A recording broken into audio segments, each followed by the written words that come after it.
বাবু, ও বাবু, আমাকে চিনতে পারছো? এসো এসো লহরী, আমি যে সেই কখন থেকে শুধু তোমার জন্যই অধীর আগ্রহে অপেক্ষা করছি। আজ আমাদের 10ম দিন হবে। এই নিয়ে বিগত 10 দিন রাতে তুমি আমার শয্যা সঙ্গিনী হয়েছ। তবে আজকের এই 10ম রাতে তুমি কোন একটা চমকের কথা বলেছিলে। তোমার কাছ থেকে সেই চমক পাওয়ার জন্য আমি বড়ই বিচলিত হয়ে উঠেছি প্রিয়। যাক, তাহলে আমায় চিনতে পেরেছ তুমি। মধুকর, অতীতের সেই দিনগুলোর কথা তাহলে এখনো তোমার স্মৃতি থেকে সম্পূর্ণরূপে মুছে যায়নি, বলো? স্কেরি টেলসের আজকের গল্পটি সকল বয়সের শ্রোতাদের জন্য নয়। গল্পটি কঠোরভাবে প্রাপ্তবয়স্কদের জন্য। নমস্কার, আমি শ্রীরূপ রয়েছি তোমাদের সঙ্গে। স্কেরি টেলসের আরও একটি নতুন গল্পে তোমাদের সকলকে স্বাগত জানাই। স্কেরি টেলসে আজকে তোমরা শুনবে সুরজিৎ ঘোষের লেখা একটি মারাত্মক ভয়ের গল্প। তবে আজকের গল্পটা কিন্তু শুধুই কোথাও গিয়ে একটা ভূতের গল্প নয়।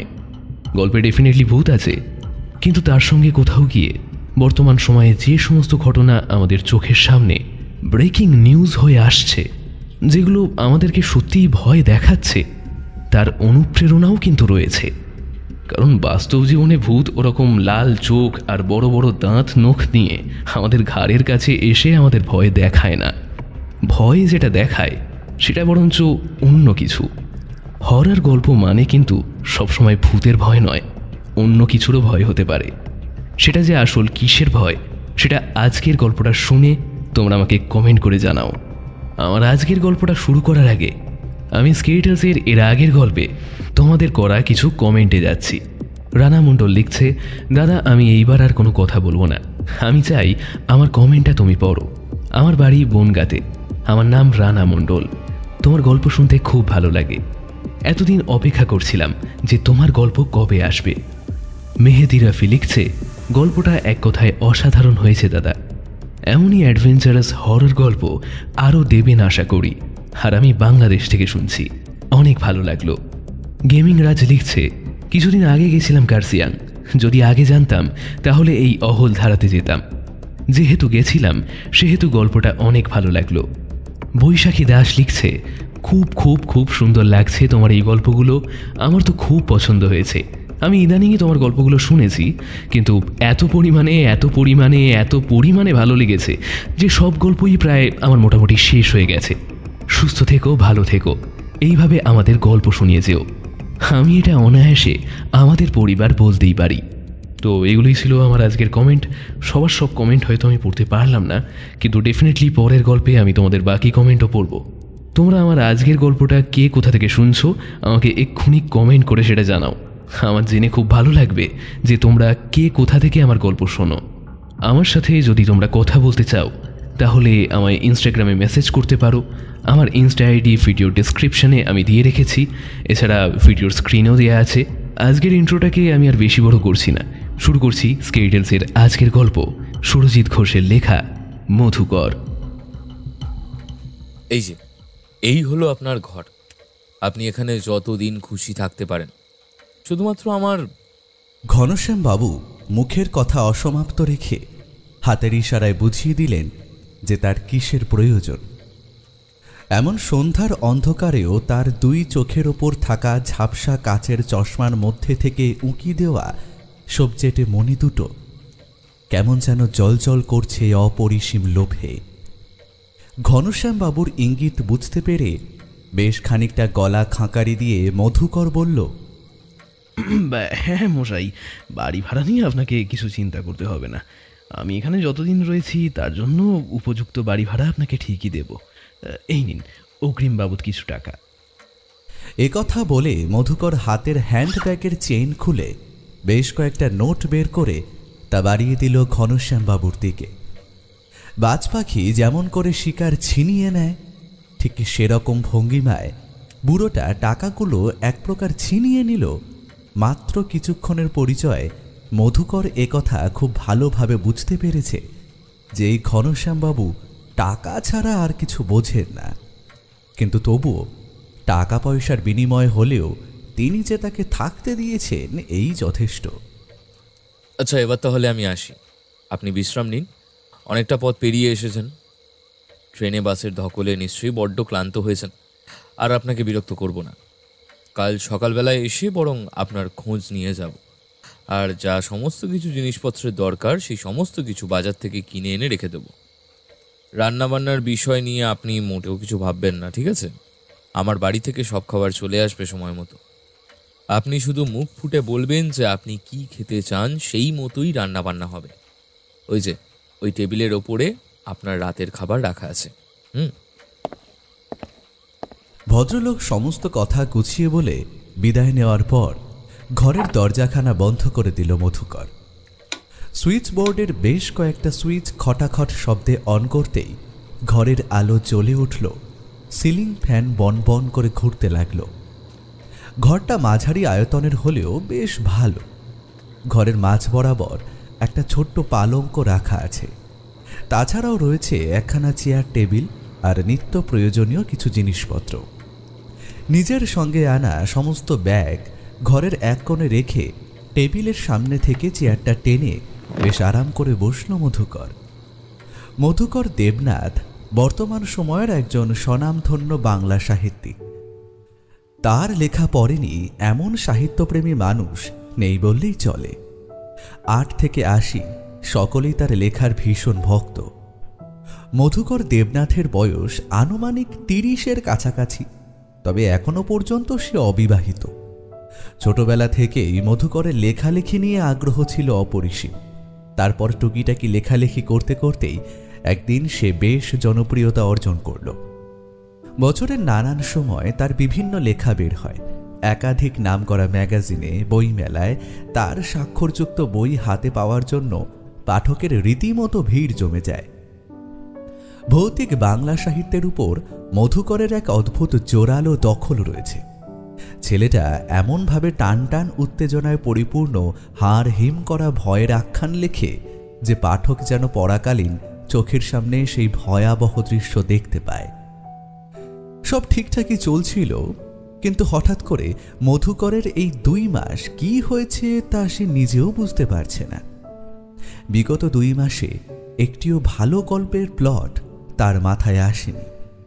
এদিকে বিভিন্ন প্রকাশনার কর্ণধারদের বারবার ফোন কল এসেছে লেখা জমা দেওয়ার জন্য।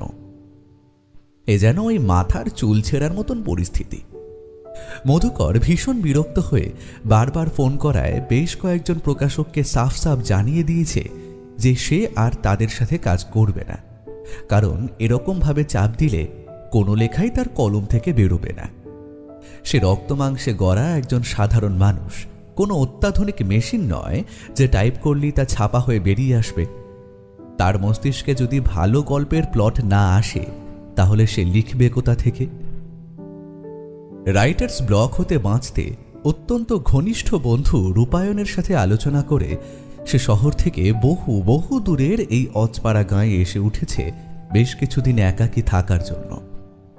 অজানা পরিবেশ, অচেনা মানুষের সংস্পর্শে থাকলে মাথা ও মন দুটোই ভালোভাবে কাজ করে, একেবারে স্বচ্ছ হয়ে ওঠে চিন্তাভাবনা। সে জানে মাঝে মাঝে অনেক বড় বড় লেখকেরাও এরকমভাবে হুটহাট বাইরে চলে যায়, একেবারে যাকে বলে পরিচিত গণ্ডির ধরাছোঁয়ার বাইরে। এতে তাদের লেখার হাত পাকা হয়, মাথায় ভালো ভালো প্লট আসে। ঈশ্বরের কৃপায় টাকা পয়সার অভাব কোনো কালই মধুকরের নেই। তাই তো ঘনশ্যামবাবুকে অনেক বেশি অর্থ দিয়েও এখানে থাকতে রাজি হয়েছে সে। ভদ্রলোককে বলাই আছে ওর সমস্ত প্রয়োজনীয় জিনিসপত্র বাজার থেকে এনে দেওয়া, রান্নাবান্না সবকিছু দেখভাল করা তার দায়িত্ব।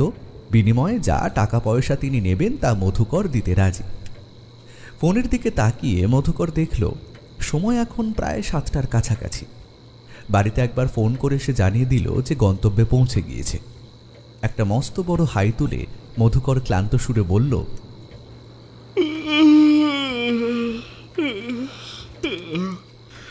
আজ আর বেশি রাত করবো না, যাই রাতের খাবার খেয়ে তাড়াতাড়ি শুয়ে পড়ি। বিশ্রামের বড় প্রয়োজন, শরীর যেন আর একেবারেই বইছে না। কাল ভোর ভোর উঠে বরঞ্চ গ্রামটা ঘুরতে বের হব। খাবারের ঢাকনা সরাতেই মধুকর দেখল তাতে পরিপাটি করে সাজানো আছে 4খানা রুটি, বাটি ভরা কষা মাংস আর কিছুটা কাটা শশা পেঁয়াজ। মনে মনে ঘনশ্যামবাবুর প্রতি বেশ প্রসন্ন হলো মধুকর। ভদ্রলোক যথেষ্ট টাকা নিলেও খাবার দাবারের ভালোই ব্যবস্থা করেছে। এই ঘরখানা ঘনশ্যামবাবুর অতিথিশালা হিসেবে ব্যবহৃত হয়, যেটা এখন তিনি মধুকরকে ভাড়া হিসেবে দিয়েছেন।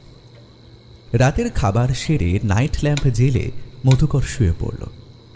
সময়টা জ্যৈষ্ঠ মাস হবার কারণে ভীষণ রকমের প্যাচপ্যাচে গরম, তাই জন্যে ঘরের প্রতিটা জানলা সে খুলে রেখেই শুল। কেবলমাত্র দরজাটা ভেতর থেকে ভালো করে বন্ধ করে দিল। বিছানার ঠিক মাথার গোড়ায় একটা বিশাল বড় জানালা রয়েছে। জানালার মধ্যে থাকা পাতলা ফিনফিনে কাপড়ের পর্দা মাঝে মধ্যেই উড়ছে ঠান্ডা জলো বাতাসের দাপটে। বাইরে থেকে শীতল বাতাস ক্ষণে ক্ষণে খোলা জানলা হয়ে ঢুকে আসছে ঘরের ভেতর। সারাদিনের অনেক ক্লান্তিতে কখন যে একসময় গভীর ঘুমে দু চোখের পাতা বন্ধ হয়ে গিয়েছিল মধুকর তা বুঝতেও পারেনি। আচমকা হঠাৎ করে যখন তার ঘুমটা ভাঙল, তখন গোটা ঘর পুরোপুরি ডুবে গিয়েছে নিকষ কালো অন্ধকারে।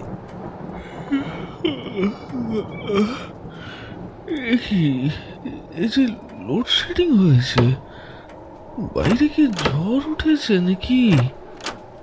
ঘুমের ঘোরে কোনো ক্রমে দু চোখের পাতা খুলে আড়ষ্টভাবে কথাগুলো বলল মধুকর। সত্যি বাইরে কাল বৈশাখের ঝড় উঠেছে। তীব্র ঝোড়ো বাতাসের দাপটে ঘরের প্রতিটা খোলা জানালার পাল্লা দরাম দরাম শব্দ করে ধাক্কা খেতে আরম্ভ করেছে। বিছানা থেকে নেমে অন্ধকারে হাতড়ে হাতড়েই ঘরের প্রত্যেক জানলা বন্ধ করে দিল মধুকর। কেবলমাত্র বিছানার সামনাসামনি থাকা জানালাটা খোলা রাখল, যাতে গোটা ঘর ভ্যাপসা বা গুমট গরমে ভরে না যায়। টেবিলের ওপর থেকে গ্লাসের ঢাকনা নিচে নামিয়ে রেখে ঢকঢক করে বেশ অনেকটা জল খেয়ে বিছানায় উঠে জানলার মুখোমুখি বসল সে।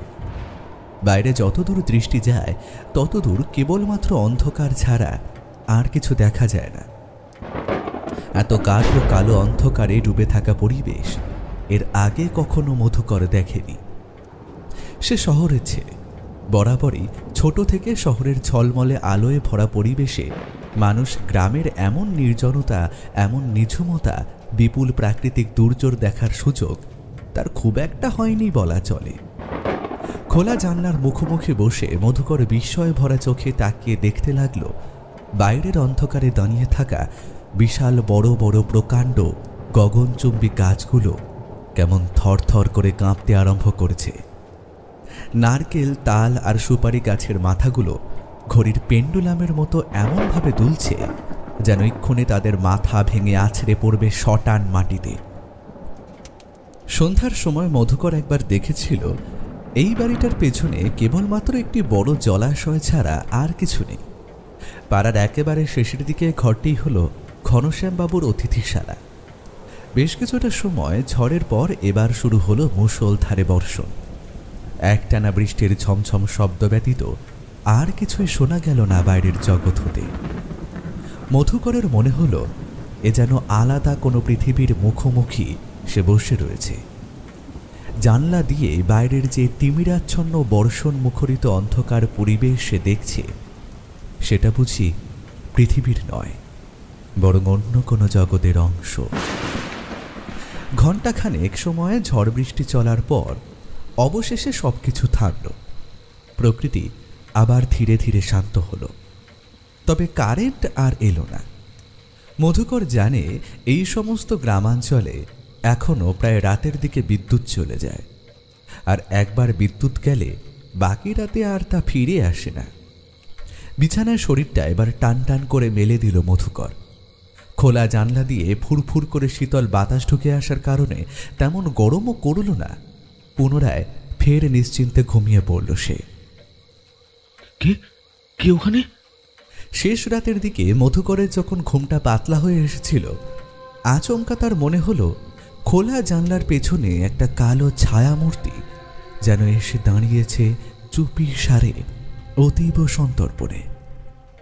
ধরফর করে বিছানার মধ্যে উঠে বসে হাত বাড়িয়ে 6 সেলের টর্চ লাইট জ্বালাতেই সে দেখল কেউ কোথাও নেই। জানালার অপর প্রান্ত পুরোপুরি ফাঁকা। তবে কি আমি চোখে ভুল দেখলাম? কিন্তু এতটাও কি ভুল দেখবো? আমার যে পরিষ্কার মনে হলো সত্যি একটা কালো রঙের ছায়ামূর্তি জানলার বাইরে থেকে ঘরের ভেতরের পানে আমার দিকে নজর রেখেছিল। সে তার 2 চোখ দিয়ে যেন বিছানায় শুয়ে থাকা আমার দেহটাই লক্ষ্য করছিল। আমি উঠে বসতেই সে হাওয়ায় মিলিয়ে গেল, নাকি সবটাই আমার নিজের মনের ভুল? জানলা দিয়ে বাইরের দিকে উঁকি ঝুঁকি মারার পরেও কোনো কিছুই দেখতে পেল না মধুকর। বাড়ির পেছনের দিকে একটা বড় জলাশয়, বেশ কিছু বন্য আগাছার ঝোপঝাড় আর বড় বড় গাছপালা ছাড়া সেখানে আর কিছু নেই। মানুষজন তো বহু দূরের কথা। এমন গভীর রাতের অন্ধকারে নির্জন এই বন্য তল্লাটে একটা কুকুর বিড়ালের পর্যন্ত দেখা পেল না সে। শেষ পর্যন্ত মধুকর একথা মানতে বাধ্য হল যে এ তার মনের ভ্রম ছাড়া আর কিছু নয়।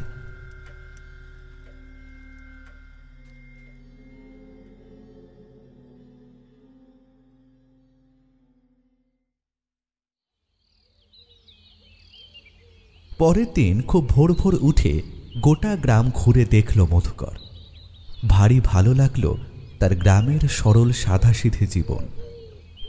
বেলার দিকে ঘনশ্যামবাবুর সাথে বাজারে গিয়ে বেশ কিছু জিনিস কিনে এনে দুপুরে তার বলে দেওয়া খাবার অনুযায়ী ঘনশ্যামবাবুর বাড়ি থেকে এলো সরু চালের ধোঁয়া ওঠা গরম ভাত, কাগজি লেবু, কাতলা মাছের ঝোল, আলু পোস্ত, চাটনি আর বেশ খানিকটা দই। ঘনশ্যামবাবু নিজে বসে থেকে মধুকরকে সযত্নে খাওয়ালেন। যত যাই হোক, একজন স্বনামধন্য লেখক তার অতিথি হয়েছেন বলে কথা। দুপুরের মধ্যাহ্ন ভোজন সেরে 1 কিলি পান মুখে ভরে মধুকর অত্যন্ত প্রশংসার সাথে বলল, সত্যি ঘনশ্যামবাবু, আপনাকে একটি কথা না বলে থাকতে পারছি না। আপনার বাড়ির রান্না কিন্তু অসাধারণ। গতকাল রাতের কষা মাংসটা ঠিক যেমন ছিল, আজকের সব কটা রান্নাই কিন্তু ঠিক তেমনই, একদম এক্সে বার্কার এক। তা ঘনশ্যামবাবু, আপনার বাড়িতে কে রান্না করে? আগে আমার গিন্নি, তবে রান্নাবান্নার কাজে আমার ছোট মেয়েও সাহায্য করে। আমার গিন্নির হাতের রান্না যে অত্যন্ত ভালো তা আমি বিলক্ষণ জানি, কিন্তু তা সত্ত্বেও আমি গিন্নিকে কড়াভাবে বলে রেখেছি রান্নার স্বাদ যেন অতীব উত্তম হয়। আপনার মতন একজন নামকরা লেখক আমাদের মতন সাধারণ মানুষকে আপ্যায়নের সুযোগ দিয়েছেন, এই যে আমাদের পরম সৌভাগ্য। ছি ছি, দয়া করে এইসব আপনি বলবেন না। তা ঘনশ্যামবাবু, ভালো ব্র্যান্ডেড সিগারেট চলে নাকি? মধুকরের মুখ থেকে সিগারেটের প্রস্তাব পেয়ে বৃদ্ধ ঘনশ্যামের 2 চোখ চকচক করে উঠল। 12 মাস বিড়ি টানা যার অভ্যেস, আচমকা হঠাৎ করে এমন অপ্রত্যাশিত দামি কোম্পানির সিগারেটে টান দেওয়ার প্রস্তাব পেলে যে কোনো মানুষেরই একটু আধটু লোভ হওয়া তেমন কোনো দোষের নয়। ঘনশ্যামবাবু মুখে কিছু বললেন না ঠিকই, কিন্তু মধুকর বিলক্ষণ বুঝতে পারল চলবে মানে একেবারে যাকে বলে রীতিমতো দৌড়াবে। ঘরের ভেতর থেকে টেবিলের ওপর রাখা সিগারেটের প্যাকেট এনে সে একটা সিগারেট নিজে নিয়ে আর একটা তুলে সেটা বাড়িয়ে দিল ঘনশ্যামবাবুর দিকে। সিগারেটে আগুন ধরিয়ে পরম সুখে টান দিতে লাগলো তারা দুজন। কথায় কথায় ঘনশ্যামবাবু বলে শোনালেন তাদের গ্রাম সম্পর্কে অনেক কথা। ধূমপান পর্ব সমাপ্ত হলে ঘনশ্যামবাবু সমস্ত বাসনপত্র গুছিয়ে নিয়ে বললেন, ঠিক আছে, আমি তাহলে এখন চললাম। আপনার রাতের খাবার যথাসময়ে চলে আসবে। আচ্ছা বেশ, আসুন। আমিও এবার একটা জোরদার ঘুম দেব। আসলে ঘুম থেকে উঠে না বিদেশি লেখকদের কিছু বই পড়ার অভ্যেস আছে।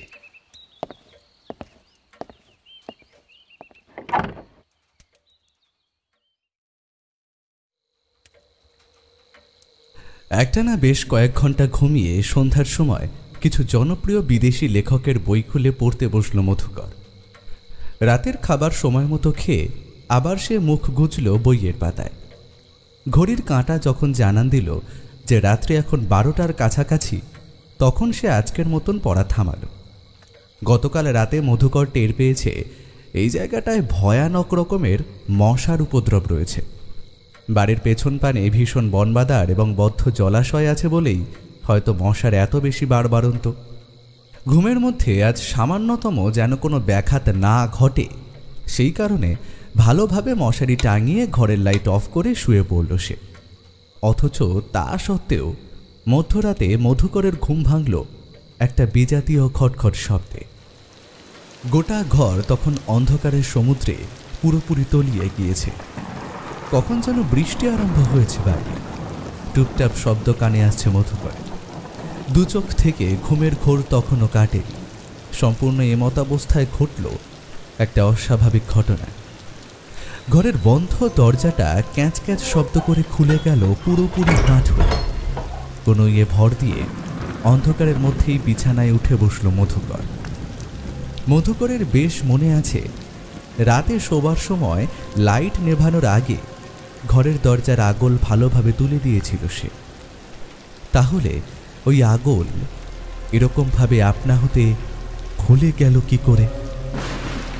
খোলা দরজা দিয়ে শৈত্যপ্রবাহের ন্যায় কনকনে ঠান্ডা একদল বাতাস দস্যি দামাল বালকের মতো হুটোপাটি করে ঢুকে এলো অভ্যন্তরে।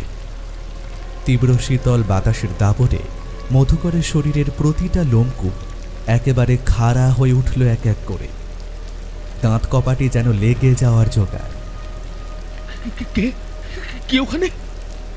ক্যাঁচ ক্যাঁচ শব্দে ঘরের দরজা খুলে যাওয়া মাত্রই চৌকাঠ গোড়ায় এসে দাঁড়ালো এক কালো কুচকুচে ছায়ামূর্তি। নিজের দুই চোখ ভালোভাবে ডলে নিয়ে মধুকর তাকালো। না, তার চোখের দেখায় সামান্যতম ভুলও হচ্ছে না। সত্যি খোলা দরজার সামনে আধো আলো অন্ধকারের মধ্যে এসে দাঁড়িয়েছে কেউ একজন। তার মাথার লম্বা লকলকে উড়ন্ত চুল বলে দিচ্ছে সে আসলে একজন মানবী। মধুকরের বুকের বাম পাশটা একেবারে যেন মোচড় দিয়ে উঠল।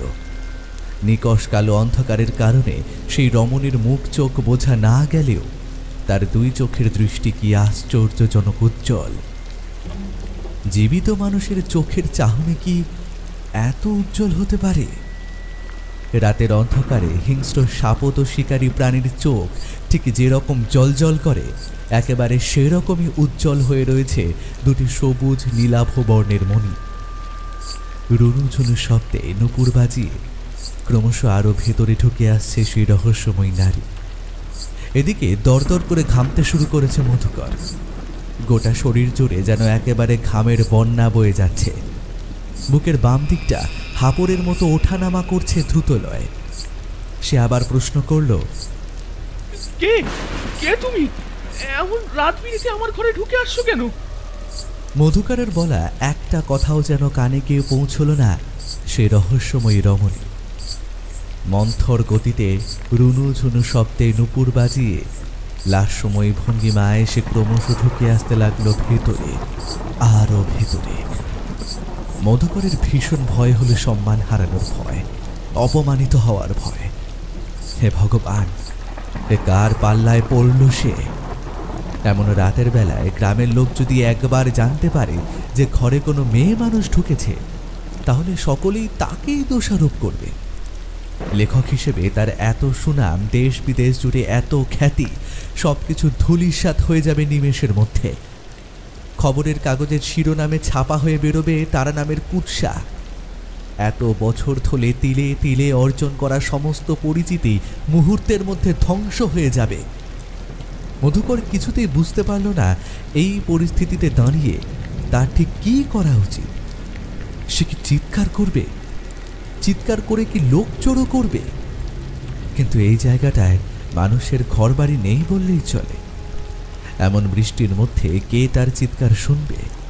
আর যদি কোনো মানুষ তার চিৎকার চেঁচামেচি শুনে ছুটেও আসে, তাহলেও তো সকলেই তারা মধুকরকে সন্দেহ করবে।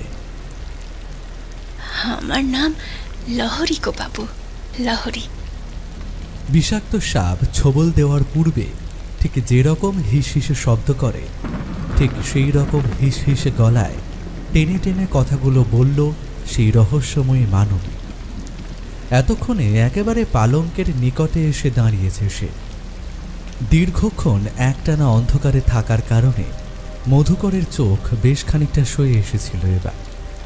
সে পরিষ্কারভাবে দেখল সেই মানবের মুখমণ্ডল সহ দেহ, তার মাথার খোলা অবিন্যস্ত চুল লুটিয়ে আছে উন্মুক্ত পিঠের ওপর। পূর্ণিমার চাঁদের মতন তার মুখ, বড় বড় টানা টানা ডাগর দুই চোখ, চোখের মধ্যে লাগানো আছে গাঢ় কালো কাজল। তবে দুই চোখের মণি ভারী উজ্জ্বল, যেন ও দুটো আদৌ চোখের মণি নয়, বুঝি মহামূল্যবান কোনো রত্ন যা গাঁথা রয়েছে সেখানে। আর তার জন্যেই এমন উজ্জ্বল আলোর জ্যোতি বের হচ্ছে ঠিকরে। লম্বা টিকালো নাক, নাকের নিচে একখানি ধাতব নাকছাবি ঝুলছে। চওড়া ঠোঁট, ঠোঁটে নিদারুণ কমনীয় ভাব বিরাজমান। গায়ের রং বেশ কিছুটা চাপা হলেও এক অদ্ভুত লাবণ্যময় দীপ্তি ছড়িয়ে রয়েছে রমণীর সর্বাঙ্গে। পরনে তার কেবলমাত্র একখানি ধবধবে সাদা সুতির ডোরা কাটা শাড়ি, আটপৌরে ভাবে পরা, যা দেহাতি গ্রাম্য মহিলার মতন হাঁটুর খানিকটা নিচে পর্যন্ত নেমে এসেছে। পদযুগলে দুখানি রূপোর সিঞ্জিনী বলয় থাকায় প্রতি পদক্ষেপের সাথে সাথে সুমধুর শব্দে বেজে উঠছে। আবছা অস্পষ্ট সামান্য আলোতেও পরিষ্কার বোঝা যাচ্ছে রমণীর বক্ষদেশে কোনো অন্তর্বাস নেই। স্তনযুগল সেই পাতলা সুতির ছাপা শাড়ি সম্পূর্ণরূপে আচ্ছাদন করতে পুরোপুরিভাবে ব্যর্থ হয়েছে, যার জন্য বুকের খাঁজ, পেটের ভাঁজ সবকিছু একেবারে স্পষ্টভাবে বোঝা যাচ্ছে। মধুকরের অনিচ্ছা সত্ত্বেও বারবার চোখ চলিয়ে যায় মেয়েটার শরীরের ওপর। আচ্ছা, মধুকরের নাকে কি একটা অদ্ভুত মিষ্টি নেশা ধরানো গন্ধ এসে ঠেকছে। হ্যাঁ, খুব সুন্দর একটা মাদকতাময় মন মাতানো গন্ধ নাসারন্ধ্র হয়ে প্রবেশ করছে দেহের অভ্যন্তরে। ক্রমশ যেন বুঁদ হয়ে যাচ্ছে ছেলেটা সেই নেশাময় গন্ধে। বাবু, আমাকে দেখে এত সংকোচ বোধ করছো কেন? এসো, আমার কাছে এসো, আমায় আপন করে নাও বাবু। তোমার বুকের মধ্যে যে উষ্ণতা রয়েছে তা ছড়িয়ে দাও, আমার শীতল দেহে ছড়িয়ে দাও বাবু। মধুকরের মাথা কেমন যেন ঝিমঝিম করতে আরম্ভ করে। দুই চোখের দৃষ্টি ক্রমশ ঝাপসা হয়ে আসে। অতিরিক্ত মদ্যপান করলে মদ্যপ ব্যক্তি যেমন নিজের উপর থেকে সবকিছু নিয়ন্ত্রণ হারিয়ে ফেলে, মধুকরের মনে হয় সেও যেন তার শরীরের ওপর থেকে নিয়ন্ত্রণ শক্তি হারিয়ে ফেলছে। কোনো এক মায়াবিনী কুহকিনীর সম্মোহনী শক্তিতে একটু একটু করে যেন সম্মোহিত হয়ে যাচ্ছে তার যাবতীয় ভাবনা, চিন্তা, চেতনা। ইতিমধ্যে শরীরের সমস্ত স্নায়ুতন্ত্রের উপর এই রহস্যময়ী রমণী তার নিজের আধিপত্য বিস্তার করতে আরম্ভ করেছে। মধুকরের সবকিছু কেমন যেন তালগোল পাকিয়ে যায়। সে এই পরিস্থিতিতে বুঝতে পারে না তার কি করা উচিত আর কি করা অনুচিত। মশারির খুঁট খুলে বিছানার মধ্যে উঠে বসে সেই মেয়েটি। তার শরীর সম্পূর্ণ ভিজে, যেন এখনই সে সদ্য স্নান সেরেই পুকুর থেকে ডুব দিয়ে উঠে এসেছে। উন্মুক্ত দেহের উপর ফোঁটা ফোঁটা জলের বিন্দু লেগে আছে। খিলখিল করে হেসে ওঠে সেই রমণী তথা লহরী। মধুকরের মন বলে, আর দেরি করে লাভ কি? একবার যখন স্বেচ্ছায় এই মহিলা তার শয্যাসঙ্গিনী হওয়ার বাসনায় এ ঘরে প্রবেশ করেছে, তখন মধুকরের আপত্তি দেখানোর কোনো প্রয়োজন নেই। অথচ তার মস্তিষ্ক বলে, না, এ অন্যায়, এ ঘোর পাপ, এ কাজ সে কিছুতেই করতে পারে না। পরবর্তীকালে তার চরম আত্মগ্লানি হবে। ক্ষণিকের দুর্বলতার স্রোতে সেইভাবে ভেসে যেতে পারে না কিছুতেই। মন এবং মস্তিষ্কের অদ্ভুত দোটানায় পড়ে মধুকর কিন্তু ততক্ষণে তার আর কিছুই করার নেই। সেই রমণী মৃদু হাসি হাসতে হাসতে উঠে বসেছে প্রায় বুকের ওপর। তার মুখ বেশ কিছুটা ঝুঁকে এসেছে মধুকরের ঠোঁট লক্ষ্য করে।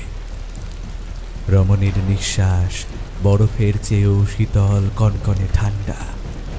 তার নিঃশ্বাসের মধ্যে বুঝি বিষ মিশে রয়েছে। যেই বিষে বিষাক্ত হয়ে উঠেছে মধুকরের সর্বাঙ্গ শরীর, এ যেন কোনো এক কাল নাগিনীর নাগপাশে ক্রমশ আষ্টে পৃষ্ঠে জড়িয়ে পড়ছে সে নিজের অজান্তেই।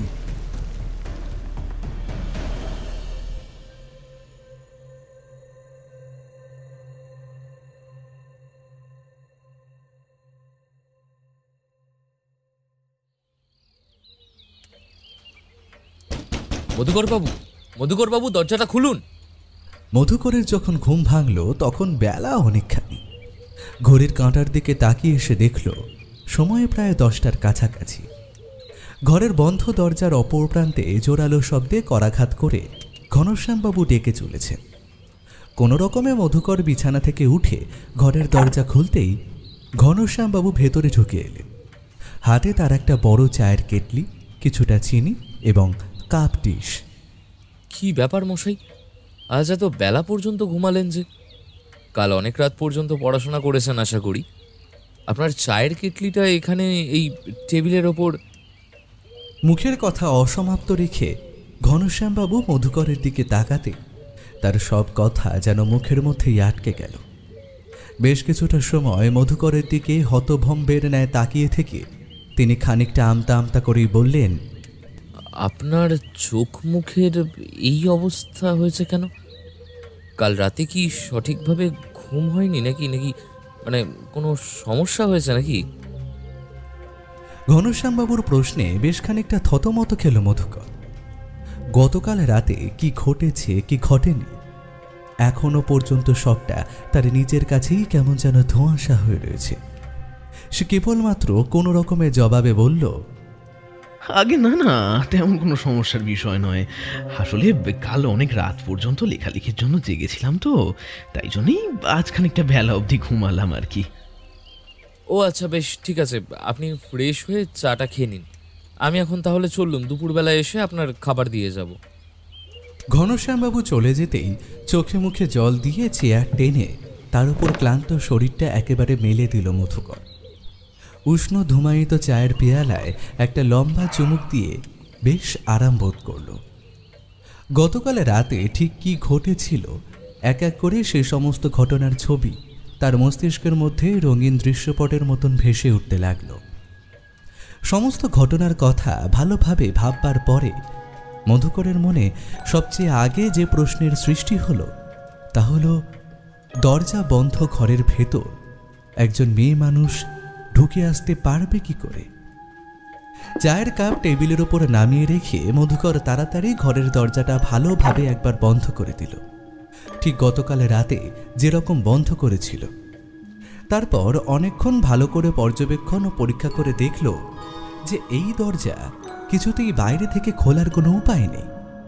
তাহলে গতকাল রাতে সত্যিই কি কোনো মেয়ে মানুষ এই ঘরের ভেতর ঢুকে এসেছিল, নাকি এ সমস্ত কিছু একটা দুঃস্বপ্ন ছাড়া আর কিছু না? ধীরে ধীরে মনটা বেশ খানিকটা হালকা হলো।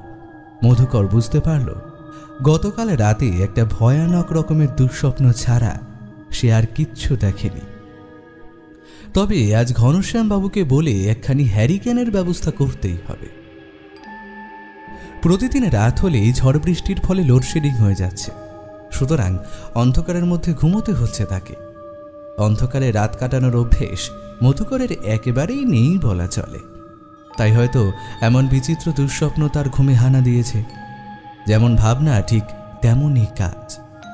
ঘনশ্যামবাবুকে মুখ ফুটে হ্যারিকেনের কথা বলতেই ভদ্রলোক একখানি পরিষ্কার ঝকঝকে হ্যারিকেন বসিয়ে দিয়ে গেলেন ঘরের ভেতর। দুপুরের খাবার খেয়ে আজ আর ভাত ঘুম দিল না মধুকর।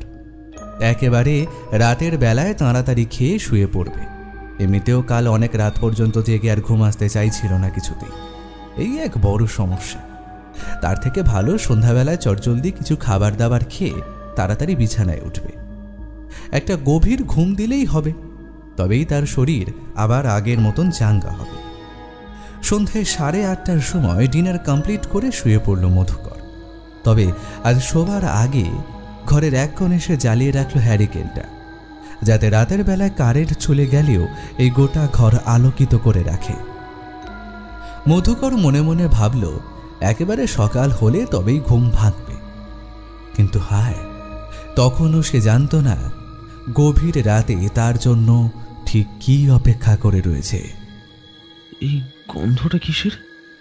মধ্যরাতে ঘুমে ব্যাঘাত ঘটল মধুকরের। চোখের পাতা খুলতেই সে দেখল প্রত্যেক রাতের মতোই আজকেও লোডশেডিং হয়েছে। তবে ঘরের কোণে জ্বলতে থাকা হ্যারিকেনের কারণে আজ গোটা ঘর একেবারে জমাট বাঁধা অন্ধকার হয়ে ওঠেনি, বরং ঘরের ভেতর বিরাজ করছে আবছা আলো আঁধারের এক অদ্ভুত রহস্যময়তা। যে কারণে মাঝরাতে তার ঘুমে ব্যাঘাত ঘটেছে তা হলো মধুকরের নাকে একটা খুব সুন্দর মিষ্টি গন্ধ এসে ঠেকছে কিছুক্ষণ যাবৎ। ধীরে ধীরে বিছানার মধ্যে আধশো অবস্থায় উঠে বসল মধুকর। দুই নয়ন মুদিত করে বুক ভরে লম্বা শ্বাস টেনে নিল সে। জোরে জোরে কয়েকবার নিঃশ্বাস নিতেই তার বুকের বাম পাশটা আবার ওঠানামা শুরু করল। দ্রুত লয়ে যেন হৃৎপিণ্ডটা এক লাফে গলার কাছে উঠে আসবে। মধুকরের হাত পা একেবারে ঠান্ডা হয়ে গেল। একটা শুকনো ঢোক গিলে আড়ষ্ঠভাবে কাঁপা কাঁপা গলায় সে বলল, এটা গতকাল রাতের সেই সুগন্ধটা না? তাহলে কি গতকাল রাতে যা কিছু ঘটেছিল তা নিতান্তই কোনো দুঃস্বপ্ন ছিল না? সে সবই কি তাহলে বাস্তবে ঘটেছিল? আজ রাতেও কি তাহলে তার আগমন ঘটবে? হ্যাঁ, সে আসার আগে এই গন্ধটাই তো পাওয়া যায়। শেষের কথাগুলো বলতে গিয়ে রীতিমতো থরথর করে কেঁপে উঠল মধুকর। তার মুখের কথা শেষ হওয়ার সাথে সাথেই ঘরের দরজায় কেমন যেন খটখট শব্দ হতে লাগল। মধুকর বিস্ফারিত নয়নে দেখল আপনা হতেই ঘরের দরজার আগল খুলে পড়ে গেল মেঝেতে, আর তারপরেই ক্যাচ ক্যাচ শব্দে দরজার দুই পাল্লা দুই দিকে ফাঁক হয়ে গেল। বাইরের অন্ধকারময় জগৎ থেকে ঘরের অভ্যন্তরে ঢুকে এলো কনকনে শীতল জল বাতাস। এক ধাক্কায় সেই মিষ্টি নেশা ধরানো সুগন্ধের মাত্রা যেন বেড়ে গেল কয়েক গুণ। মধুকর পরিষ্কার বুঝতে পারল এই গন্ধটা তার শরীরে মাদকতাময় নেশা ছড়িয়ে দিতে আরম্ভ করেছে। তার দেহের স্নায়ুতন্ত্র ধীরে ধীরে পূর্বের মতোই শিথিল হয়ে যাচ্ছে। চোখের দৃষ্টি ক্রমশ যেন ঝাপসা হয়ে আসছে। ঘরের খোলা দরজার চৌকাঠ গোড়ায় রুনুঝুনু শব্দে নুপুর বাজিয়ে লাস্যময়ী ভঙ্গিমায় এসে দাঁড়ালো সেই অর্থ উলঙ্কিনী রহস্যময়ী নারী। ঘোর লাগা চোখে মধুকর দেখল এ আর কেউ নয়, গতকালকের সেই লহরী। কিন্তু এই নারী তার কাছ থেকে কি চায়? কেন সে বারবার এইভাবে প্রতি রাতে গোপনে তার কাছে আসছে? লহরীর আসল অভিসন্ধি কি? মধুকরের কানে এবার ভেসে এলো সেই মাতাল করা হিসহিসে সুরে বলা কয়েকটি কথা। আমি গো বাবু, আমি লহরী। আমাকে চিনতে পারছো না তুমি? খিলখিল করে হেসে উঠল লহরী। তারপর ধীরে ধীরে সে পা টেনে টেনে ঢুকে এলো ঘরের ভেতর। তার ঘরের ভেতর প্রবেশ করার সাথে সাথে জ্বলতে থাকা হ্যারিকেনের আলোটা পুরোপুরি নিভে গেল। যেন মনে হলো অদৃশ্য কোনো অশুভ অপশক্তি হ্যারিকেনের কল ঘুরিয়ে পুরোপুরি আগুন নিভিয়ে দিল। মধুকরের সর্বাঙ্গে শিহরণের স্রোত বইতে লাগল। গতকাল রাতের মতোই তার হৃদয়ের মধ্যে ছড়িয়ে পড়ল একটা অদ্ভুত বিচিত্র অনুভূতি। না, এই অনুভূতি ভয়ের নয়, আতঙ্কের নয়, মান সম্মান হারানোর নয়। এই অনুভূতি কামনার, এই অনুভূতি বাসনার। মধুকরের মাথার মধ্যে একটা বিষাক্ত পোকা যেন জোরালোভাবে কামড়াতে আরম্ভ করল। কে যেন তার কানে কানে বলল সে সুযোগ পেয়েছে আবার আরও একটি রাতের সুযোগ লহরীকে আপন করে নেওয়ার। তার নিঃসঙ্গ জীবনে কোনো নারীর আগমন ঘটেছে একেবারে অপ্রত্যাশিতভাবে। সে পথ হোক না অন্যায়ের, সেই পথ হোক না লোক সমাজের স্বাভাবিক নিয়মের বিরুদ্ধে, এত শত ভেবে তার বিশেষ লাভ নেই। মধুকর ঘোর লাগা অবস্থায় দুই হাত বাড়িয়ে দিল, বিছানার চাদর গুটিয়ে এলো। মশারির খোঁটা আপনা হতেই একটা একটা করে খুলে গেল। ভেজা শরীর নিয়ে লহরী উঠে এলো বিছানায়। তার সর্বশরীর হতে জলের ধারা নামছে, যেন এক্ষুনি স্নান সেরে উঠে এসেছে। মধুকরের শরীরের ওপর ঝুঁকে পড়ল লহরীর শরীর। মধুকরের মনে হলো এই রাতের যেন শেষ না হয়, এই রাত যেন অন্তহীন নিশীথে পরিণত হয়।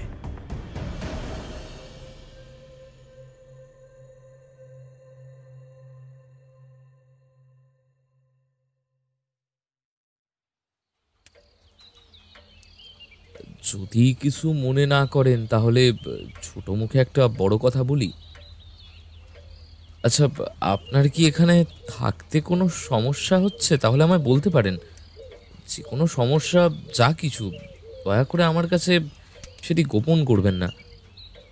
মধুকরবাবু, আপনার চোখ মুখ এবং শারীরিক অবস্থা দেখে আমার মোটেও ভালো ঠেকছে না বিষয়টা। কেমন যেন শুকিয়ে গিয়েছেন এই কদিনে মনে হচ্ছে। রাতের বেলা ঘুমও হয়নি মনে হয়। ঘনশ্যাম বাবুর মুখের কথা শেষ হওয়ার সাথেই চায়ের কাপটা সশব্দে টেবিলের ওপরে রাখল মধুকর।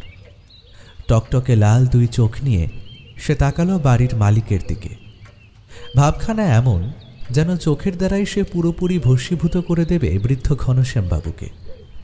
অত্যন্ত বিরক্ত হয়ে মেজাজের সাথে মধুকর রুক্ষভাবে বলল, আপনার সমস্যাটা ঠিক কি বলুন তো?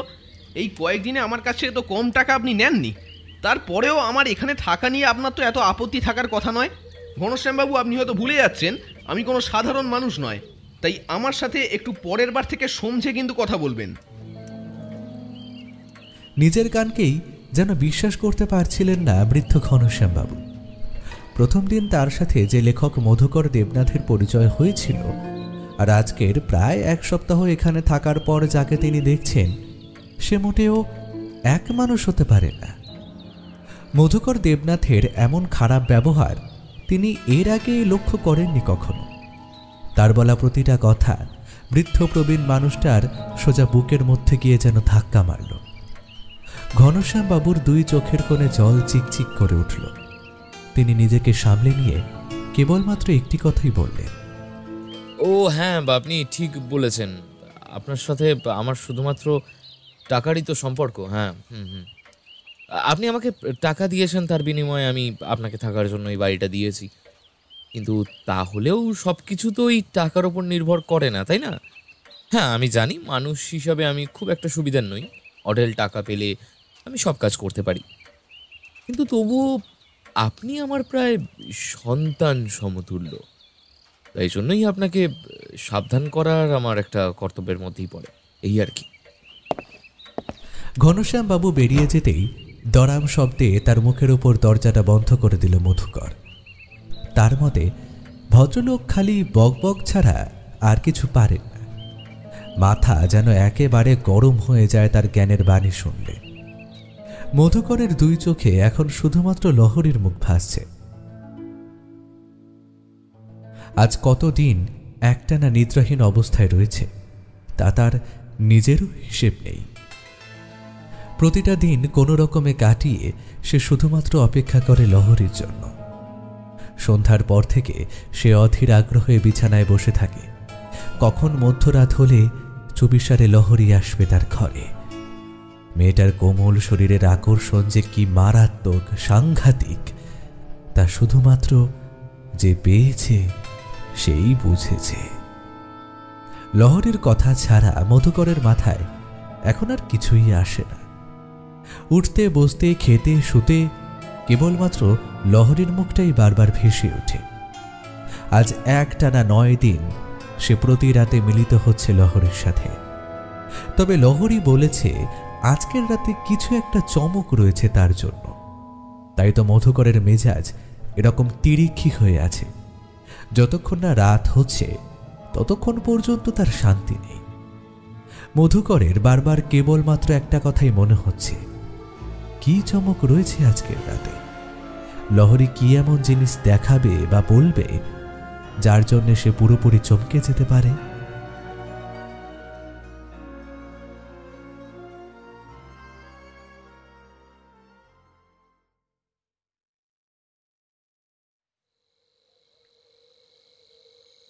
মধ্যরাতের বিশেষ প্রহরে জলাশয়ের অতল থেকে ধীরে ধীরে উঠে এলো সে রহস্যময়ী অতিলৌকিক ছায়া মানবী তথা লহরী। তার মাথার প্রতিটা ভিজে চুল যেন এক একটা লকলকে বিষাক্ত কেউটে সাপের বাচ্চা। যারা নিজেরাই একে অপরের সাথে বিষ দাঁত বের করে দাপাদাপি করতে আরম্ভ করেছে। দুই চোখের কালো অক্ষিকোটরের মধ্যে বুঝি ধকধক করে জ্বলছে সাক্ষাৎ নরকের নীলাভ আগুন। তার বুকের মধ্যে বুঝি দীর্ঘদিন ধরে জমানো কোনো প্রতিশোধ স্পৃহা আজ একেবারে আগ্রাসী রূপ ধারণ করেছে। ঘরের চৌকাঠ গোড়ায় এসে দাঁড়াতেই বন্ধ দরজার পাল্লা ক্যাচ ক্যাচ শব্দ করে নিজে থেকেই খুলে গেল প্রতি রাতের মতো। বর্তমানে গোটা ঘর সম্পূর্ণরূপে অন্ধকারে পুরোপুরি নিমজ্জিত। বিছানার মধ্যে চুপটি করে বসে আছে মধুকর। লহরী এসে উপস্থিত হয়েছে দেখে মধুকরের আনন্দের অন্ত রইল না। সে উত্তেজিতভাবে বলে উঠল, এসো এসো লহরী, আমি যে সেই কখন থেকে শুধু তোমার জন্যই অধীর আগ্রহে অপেক্ষা করছি। আজ আমাদের 10ম দিন হবে। এই নিয়ে বিগত 10 দিন রাতে তুমি আমার শয্যা সঙ্গিনী হয়েছ। তবে আজকের এই 10ম রাতে তুমি কোন একটা চমকের কথা বলেছিলে। তোমার কাছ থেকে সেই চমক পাওয়ার জন্য আমি বড়ই বিচলিত হয়ে উঠেছি প্রিয়। বিনার ধাতব তারে আলতো করে হাত বোলালে ঠিক সেই রকম মৃদু ঝংকার উঠে, ঠিক সেরকম হাসি হেসে রুনুঝুনু শব্দে নুপুর বাজিয়ে ঘরের ভেতর প্রবেশ করল লহরী। অন্ধকারের মধ্যেও মধুকর পরিষ্কার দেখতে পাচ্ছে প্রায় অর্ধ উলঙ্গ শরীরটা নিয়ে লাস্যময়ী ভঙ্গিমায় ক্রমশ মন্থর গতিতে এসে এগিয়ে আসছে বিছানা লক্ষ্য করে। মধুকরের চোখে মুখে এক অস্ফুট আনন্দ ফুটে ওঠে। এ আনন্দ তৃপ্তির, এ আনন্দ সন্তুষ্টির। আজ রাতে সে মনের সুখে মিলিত হতে পারবে লহরীর সাথে। বিছানার মধ্যে উঠে এসে ছেলেটার বুকের ওপর চেপে বসে লহরী, তবে অন্যান্য রাতের চেয়ে আজ যে একেবারে অদ্ভুত ব্যতিক্রম, তা হলো লহরীর গায়ের গন্ধটা একেবারেই পাওয়া যাচ্ছে না। একটানা 9 রাত যাবত লহরী যখন এতবার এ ঘরে ঢুকেছে, তখনই গোটা ঘর ছড়ে এক মধুময় মন মাতানো মিষ্টি গন্ধ কেমন যেন নেশা ধরিয়ে দিয়েছে মধুকরের সমগ্র চেতনা জুড়ে। তবে আজ কি যেন অজানা কারণে সেই গন্ধ একেবারেই পাওয়া যাচ্ছে না। বাবু, ও বাবু, আমাকে চিনতে পারছো? ভালো করে একটিবার আমার মুখের দিকে তাকিয়ে দেখো না, দেখি আমায় চিনতে পারো নাকি? আমায় চিনতে পারো নাকি?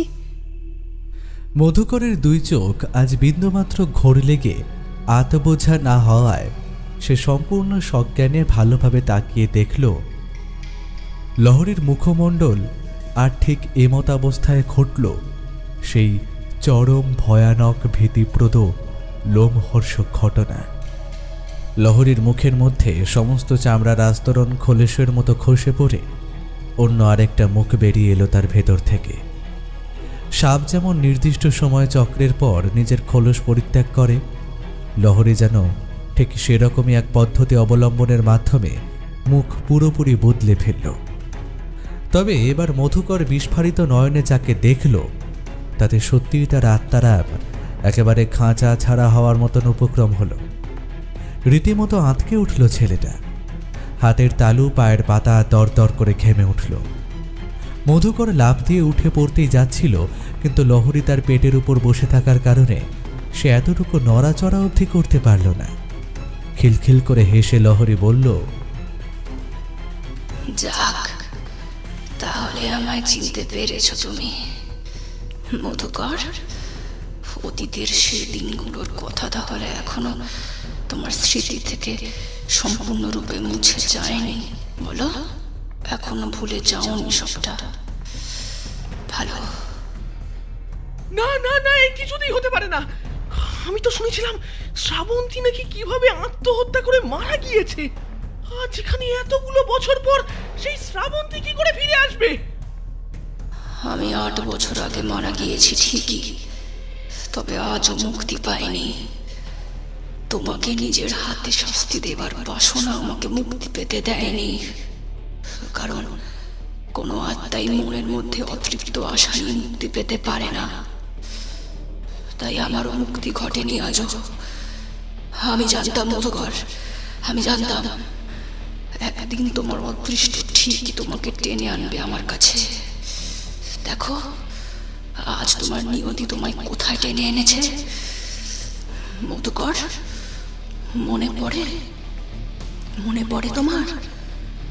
আজ থেকে ঠিক 8 বছর আগের কথা, যখন তুমি কেবলমাত্র কলেজের একজন সাধারণ পড়ুয়া ছিলে।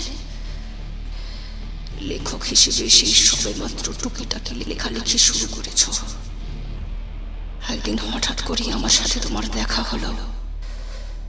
তারপর থেকেই হলো আমাদের প্রেমের শুভারম্ভ। যতদিন গেল মেলামেশা ঘনিষ্ঠতা বাড়তেই থাকলো। আমি মন থেকে অন্তর দিয়ে তোমাকে ভালোবেসেছিলাম, অন্ধের মতো নিঃস্বার্থভাবে বিশ্বাস করতাম। অথচ তুমি তোমার নিজের মনে পুষে রেখেছিলে এক অদম্য বাসনা তথা চিরাচরিত আদিম পুরুষালী ক্ষুধা। সেই কাল বৈশাখী ঝড়ের রাতে তুমি আর আমি যখন একসাথে সারা রাত থাকতে বাধ্য হলাম, তখন তোমায় আমি বারবার বই করে বলেছিলাম যে আমাদের শারীরিক সম্পর্কে এখনই জড়িয়ে পড়া মোটেও সঠিক কাজ হবে না। যদি কিছু একটা ঘটে যায় তখন কে দায় নেবে? তুমি জোর গলায় বীর পুরুষের মতো বলেছিলে যে সব দায়িত্ব তোমার। সে রাতের পর থেকে আমরা ওইভাবেই আরো বেশ অনেকগুলো রাত মেলামেশা করেছিলাম। তারপর একদিন হঠাৎ করে সকালবেলায় আমি যখন তোমাকে জানালাম যে আমি গর্ভবতী হয়ে পড়েছি, তখন তুমি তোমার নিজের আসল রূপ দেখিয়ে দিলে। পুরোপুরি বহুরূপী গিরগিটির মতো ভুল পাল্টে ফেললে নিজের। তোমার বিকৃত আসল রূপটা আমার সামনে প্রকাশিত হলো। আমার সামনে দীর্ঘদিন ধরে তুমি যে কর্তব্যপরায়ণ সুপুরুষ হয়েছিলে তার ভেদ ছেড়ে ফেললে মুহূর্তের মধ্যে। আসলে তুমি ছিলে একটা বহুরূপী নরকের পিশাচ। তুমি কোনোদিনই চাওনি যে আমাদের ভালোবাসা পূর্ণতা পাক, এবং কেবলমাত্র চেয়েছিলে আমার শরীরটাকে বারবার নড়াচড়ায় ভোগ করতে। আমি যখন তোমাকে বললাম এই সন্তান তোমার আর আমার, তুমি তখন সম্পূর্ণভাবে মুখের উপর সেই কথায় আপত্তি জানালে। আসলে তুমি কিছুতেই চাওনি এমন অবৈধ সম্পর্কের বোঝা নিজের কাঁধে তুলে নিতে। তখন সবে মাত্র তুমি তো এখন উঠতি লেখক, তাই না?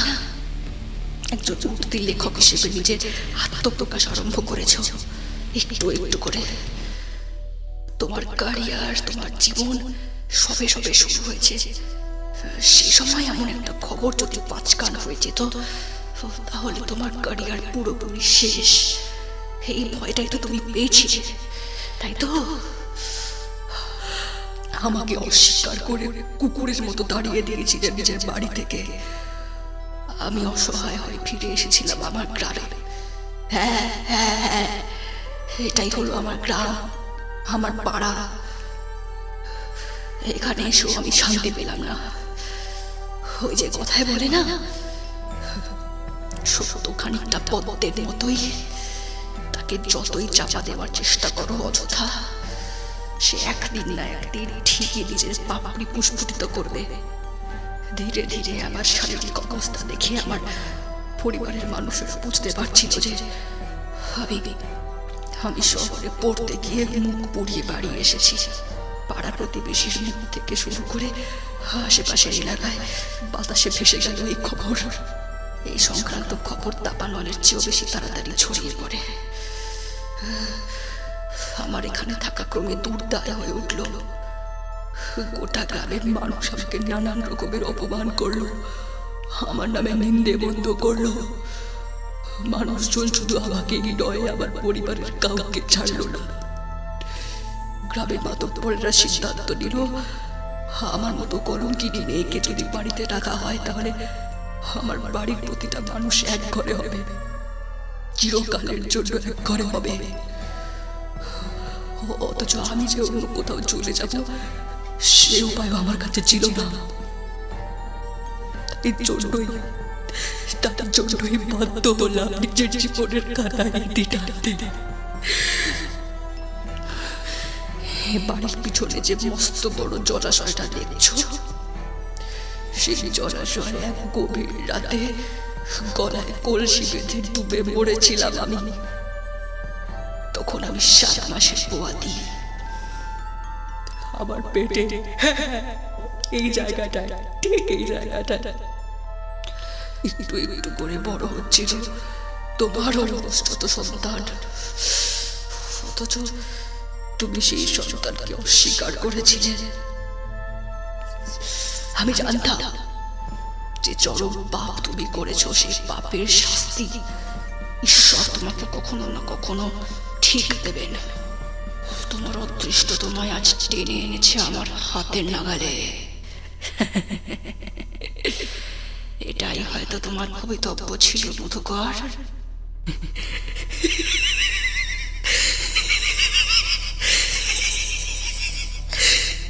না না, এ কিছুতেই হতে পারে না।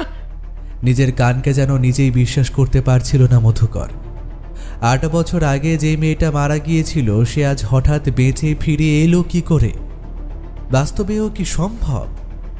এতদিন ধরে স্বনামধন্য লেখক হিসেবে মধুকর একের পর এক লোমহর্ষক রোমাঞ্চকর ভৌতিক গল্প লিখলেও এরূপ অভিজ্ঞতা তার এর পূর্বে কখনো কোনো দিনও ঘটেনি। 8 বছর আগে সত্যিই মধুকর শ্রাবন্তীকে নিজের মিথ্যা প্রেমের জালে পুরোপুরি ফাঁসিয়ে তাকে গর্ভবতী পর্যন্ত করে তুলেছিল। তারপর সবটা একেবারে অস্বীকার করতে তার 1 মিনিটও সময় লাগেনি। কিন্তু এ হঠাৎ করে কি ঘটল? রাইটার ব্লক থেকে মুক্তি পেতে সে যেখানে এসে উপস্থিত হয়েছে সেই জায়গাটাই কিনা শ্রাবন্তীর গ্রামের বাড়ি ছিল। হায় ঈশ্বর! সে জানত শ্রাবন্তীর কোনো এক গ্রামের সাইডে বাড়ি, কিন্তু এই জায়গাটাই যে ওই মেয়েটার বাড়ি তা মধুকর একেবারেই জানত না। এ তার কল্পনারও বাইরের এক বিষয়। শ্রাবন্তীর অতৃপ্ত প্রেতাত্মার মুখ মানে তাকিয়ে থাকতে থাকতে মধুকরের মাথার মধ্যে একটা প্রশ্ন খেলে গেল। আচ্ছা, লহরী তথা শ্রাবন্তী চাইলে প্রথম দিনই তো তার সাথে হওয়া অন্যায়ের মূল অপরাধীকে নিজের ইচ্ছে মতন শাস্তি দিতে পারত, কিন্তু তাহলে সে তা করল না কেন? মধুকরের মনের মধ্যে চলতে থাকা প্রশ্ন যেন বুঝতে পারল লহরী তথা শ্রাবন্তী। খিলখিল করে হেসে সে বলল, হ্যাঁ, আমি চাইলে প্রথম দিন রাতেই তোমাকে উচিত শিক্ষা দিতে পারতাম। তুমি আমার সঙ্গে যে অন্যায় করেছিলে তার হিসেব দিতে আমার হাত কাঁপতো না। কিন্তু আমি চেয়েছিলাম শেষবারের মতো দেখতে যে এই 8 বছর পরেও তুমি আগের মতোই একই রকম রয়েছ কিনা, নাকি নাকি একটু হলেও বদলেছ তা জানার ভারী ইচ্ছে হয়েছিল। আসলে তুমি একটা মানবরূপী কাম পিশাচ। তাই জন্যই তো 8 বছর পরেও ঠিক আগের মতো রয়েছ। এখনো তুমি নিজেকে সামলাতে পারলে না। তোমাদের মতো অসৎ চরিত্রের পুরুষদের কাছে নারী জাতি মানেই তো কেবল ভোগ্য বস্তু, তাই তো? হ্যাঁ, লহরীকে দেখে তোমার অন্তরের মধ্যে প্রবল কামনার বিষ জেগে উঠেছিল।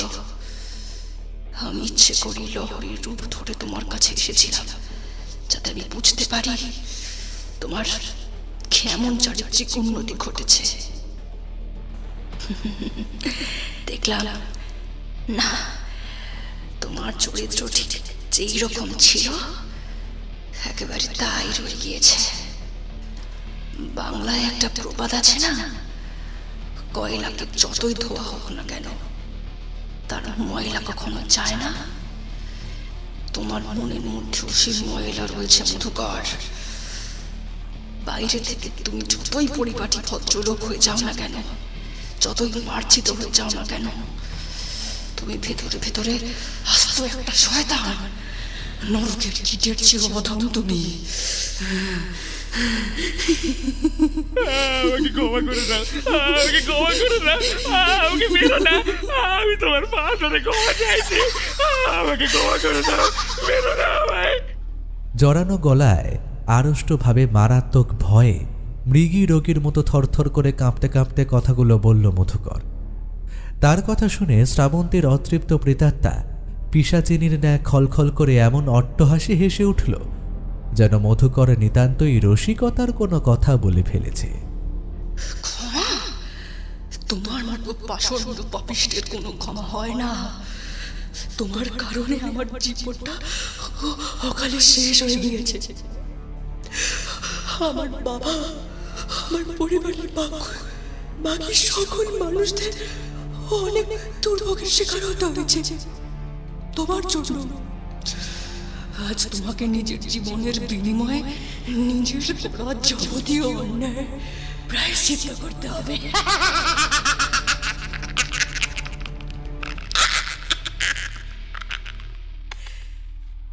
এই কথা বলে সেই অশরীরী নারী মূর্তি তার বজ্র কঠিন 2 হাত নামিয়ে আনল স্বনামধন্য সাহিত্যিক মধুকর দেবনাথের গলা লক্ষ্য করে। 2 হাতের চাপ ক্রমাগত বাড়তেই লাগল। মধুকরের নিঃশ্বাস প্রায় বন্ধ হয়ে এলো। সে আপ্রাণ চেষ্টা করল শ্রাবন্তীর অতৃপ্ত আত্মার হাত থেকে নিজেকে রক্ষা করতে, কিন্তু সেই অশরীরী শক্তির কাছে তার মানব শক্তি ছিল নিতান্তই তুচ্ছ। গোটা শরীরটা ছটফট করতে করতে একসময় স্থির হয়ে গেল চিরকালের মতো। প্রাণবায়ু বেরিয়ে এলো বুক ঠেলে। তোমরা শুনছো স্কেটেলসের আজকের গল্প, সুরজিৎ ঘোষের লেখা মধুকর। তোমরা যারা আমার আজকের গল্পটা এতদূর পর্যন্ত শুনলে, তোমাদের যদি আমার আজকের গল্পটা ভালো লেগে থাকে তাহলে এক্ষুনি আজকের ভিডিওটাকে একটা লাইক করো। আর স্কেটেলসে যদি তুমি নতুন হয়ে থাকো, মানে প্রথমবারের জন্য আমার চ্যানেল শুনছো, তাহলে এক্ষুনি আমার চ্যানেলটা সাবস্ক্রাইব করো। আজকের গল্প থেকে তোমাদের জন্য প্রশ্ন, গল্পের লহরীর আসল নাম কি? তোমরা কমেন্ট করে আমাকে সঠিক উত্তর জানাও।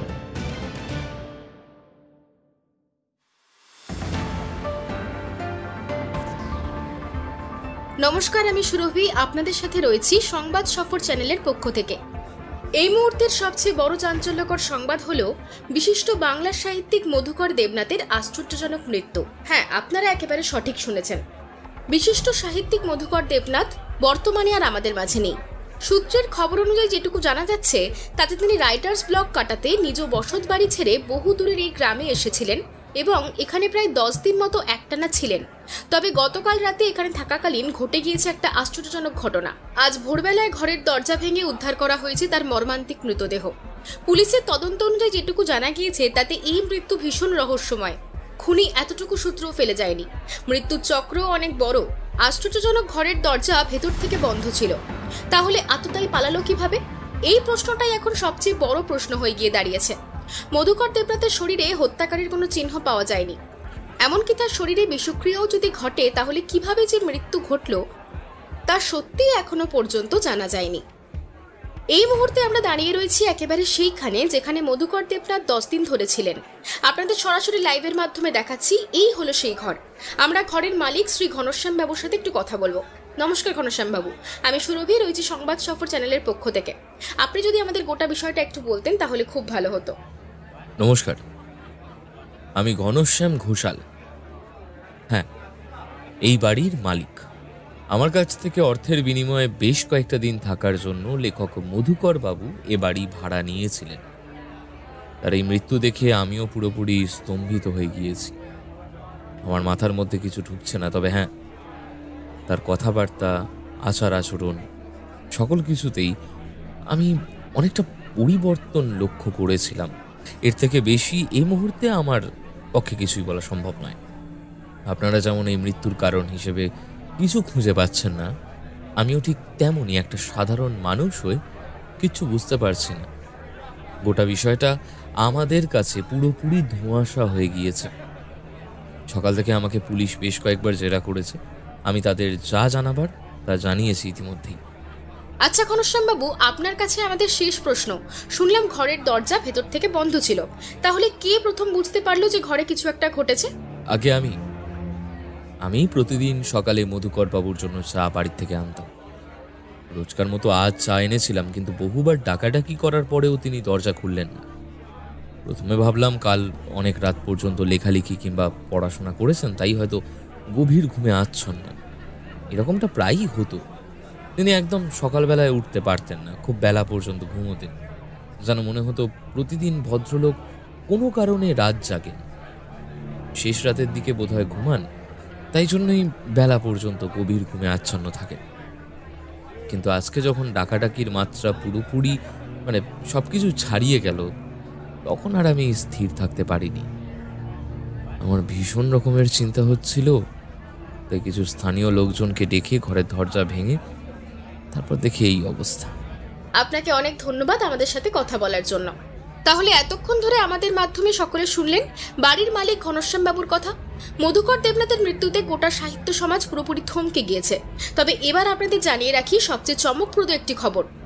পুলিশি তদন্তে যে সংবাদ উঠে এসেছে তা শুনে আপনাদের গায়ের লোম খাড়া হয়ে যেতে বাধ্য। লেখকের এমন অস্বাভাবিক মৃত্যুর কারণ হিসেবে তার নিজস্ব বসতবাড়িতে তল্লাশি করতে গিয়ে পুলিশ হাতে পেয়েছে অনেক তথ্য, যা থেকে এটাই প্রমাণিত হয় যে মধুকর দেবনাথ বহু বছর ধরে গোপনে নিজ পরিচয় লুকিয়ে রেখে নানান অসামাজিক কাজকর্মের সাথে জড়িত ছিলেন। নারী পাচার, শিশু অপহরণ, বৈদেশিক কালোবাজারে এদেশীয় মেয়েদের বিক্রি করে দেওয়ার মতো ঘৃণ্য অপরাধমূলক অ্যান্টি সোশ্যাল কাজের সাথে তিনি জড়িত ছিলেন এবং তার বেশ কয়েকটা টিম। তবে মধুকর দেবনাথ এই সমস্ত জায়গায় তার আসল নাম ব্যবহার করেননি কখনো। এতদিন পর্যন্ত দেশের মানুষ জেনে এসেছে উনি একজন অত্যন্ত ভালো ভদ্র লেখক, কিন্তু তার এই ভালো মানুষের মুখোশের আড়ালে একটা কত বড় শয়তানের মুখ লুকিয়েছিল তা ঘুণাক্ষরেও কেউ টের পায়নি। প্রশাসন দপ্তরের তদন্তে আজ একেবারে যেন কেঁচো খুঁড়তে কেউটে উঠে এসেছে। রাজ্য প্রশাসনিক দপ্তরের উপর মহল থেকে জানানো হয়েছে সকল অসামাজিক দলকে যত তাড়াতাড়ি সম্ভব গ্রেপ্তার করা হবে। মধুকর দেবনাথের মতন অসামাজিক জঘন্য একজন অপরাধীর মৃত্যুতে গোটা দেশের মানুষ শোকাগ্রস্ত হবার বদলে বরং বেশ খানিকটা আনন্দিত হয়েছেন। এখনকার খবর এই পর্যন্তই। আপনারা আমাদের সাথে থাকুন। সমস্ত এক্সক্লুসিভ রিপোর্ট আপনাদের সামনে তুলে ধরাই হলো আমাদের কাজ। ধন্যবাদ। সকাল থেকেই পাড়ার মধ্যে পুলিশের আনাগোনা লেগেই রইল। প্রশাসনিক দপ্তরের একাধিক কর্তা এলেন গোটা বিষয়টা তদন্ত করে দেখতে। অনেক নিউজ চ্যানেলের রিপোর্টাররাও এলো খবর করতে, কিন্তু কেউ কিছুতেই হত্যাকারীর কোনো চিহ্ন খুঁজে পেল না। একেবারে যেন ভোজবাজির মতন কেউ দরজা বন্ধ ঘরের ভেতর ঢুকে লেখককে খুন করে কর্পূরের মতো উধাও হয়ে গিয়েছে। তবে এতদিন ধরে সমাজের কাছে ভালো মানুষের মুখোশধারী মধুকর দেবনাথ আসলে কত বড় একজন শয়তান ছিল, সে সম্পর্কে সমগ্র রাজ্যের মানুষ তথা দেশবাসী অবগত হল তার মৃত্যুর পর। নানান ধরনের অসামাজিক অপরাধমূলক কাজের সাথে জড়িত ছিল সে। এই সমস্ত কাজ করেই প্রচুর অর্থের মালিক হয়েছিল মধুকর দেবনাথ। তরুণ লেখকের এমন মর্মান্তিক মৃত্যুর প্রত্যক্ষদর্শী হয়ে সকলের সামনে ঘনশ্যাম বাবুও ভীষণ দুঃখ প্রকাশ করলেন বটে, কিন্তু সকলের আড়ালে তার ঠোঁটের কোণে খেলে গেল ক্ষুরোধার হাসির বলিরেখা। সারাটা দিন কেটে গেল অত্যন্ত ব্যস্ততার সাথে। দফায় দফায় চলতে থাকা জেরা করা হলো প্রত্যেককে।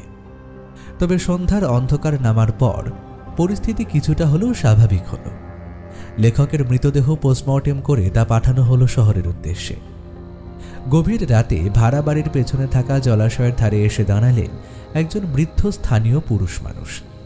অশ্রুসিক্ত নয়নে আকুতি মেশানো কণ্ঠে দুই হাত বাড়িয়ে তিনি নৈশ নীরবতা ভঙ্গ করে বলে উঠলেন, মারে, তুই কি এখনো এখানে আছিস? তোর কথাই সত্যি হয়েছে।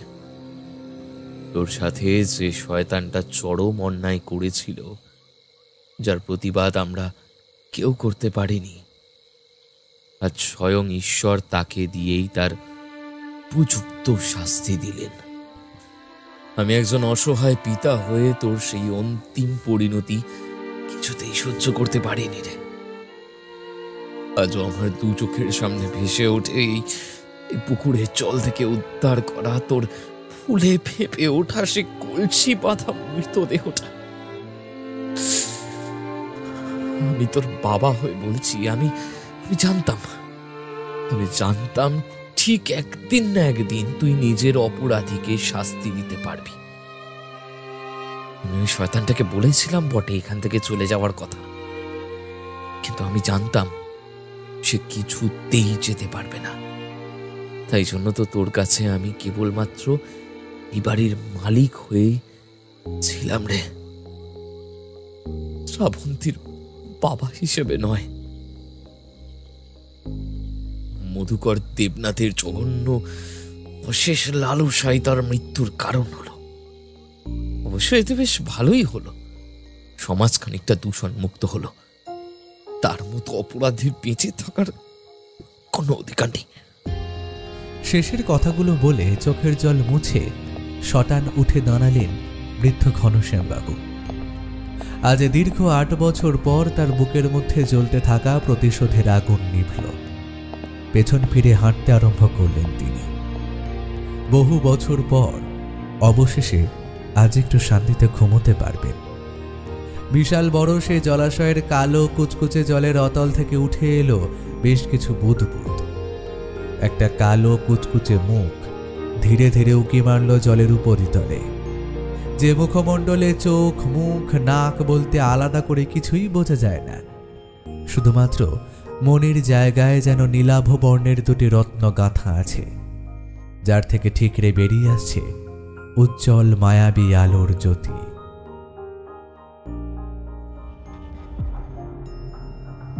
শেষ হলো আমার আজকের গল্প। গল্পের শেষে তোমরা দেখলে যে মধুকর তার পাপের শাস্তি শেষ পর্যন্ত পেল, কিন্তু বাস্তব জীবনে এই মধুকরের মতন যে সমস্ত মানুষরা মুখোশ পরে আমাদের আশেপাশে ঘুরে বেড়াচ্ছে, তারা কি সত্যিই শাস্তি পায়? গল্পের প্রয়োজনে আমি তো মধুকরের চরিত্রটিকে একটি নাম দিয়েছি এবং সেই চরিত্রে নিজে অভিনয়ও করেছি, কিন্তু বাস্তব জীবনে এই ধরনের যে মানুষগুলো মুখোশ পরে আমাদের আশেপাশে ঘুরে বেড়াচ্ছে, তাদের আসলে কি পরিচয় হয়? তাদের কি আদৌ কোনো নাম থাকে, কোনো গোত্র থাকে, কোনো জাতি থাকে, কোনো ধর্ম থাকে, নাকি কোনো দল থাকে? আসলে কি থাকে তাদের?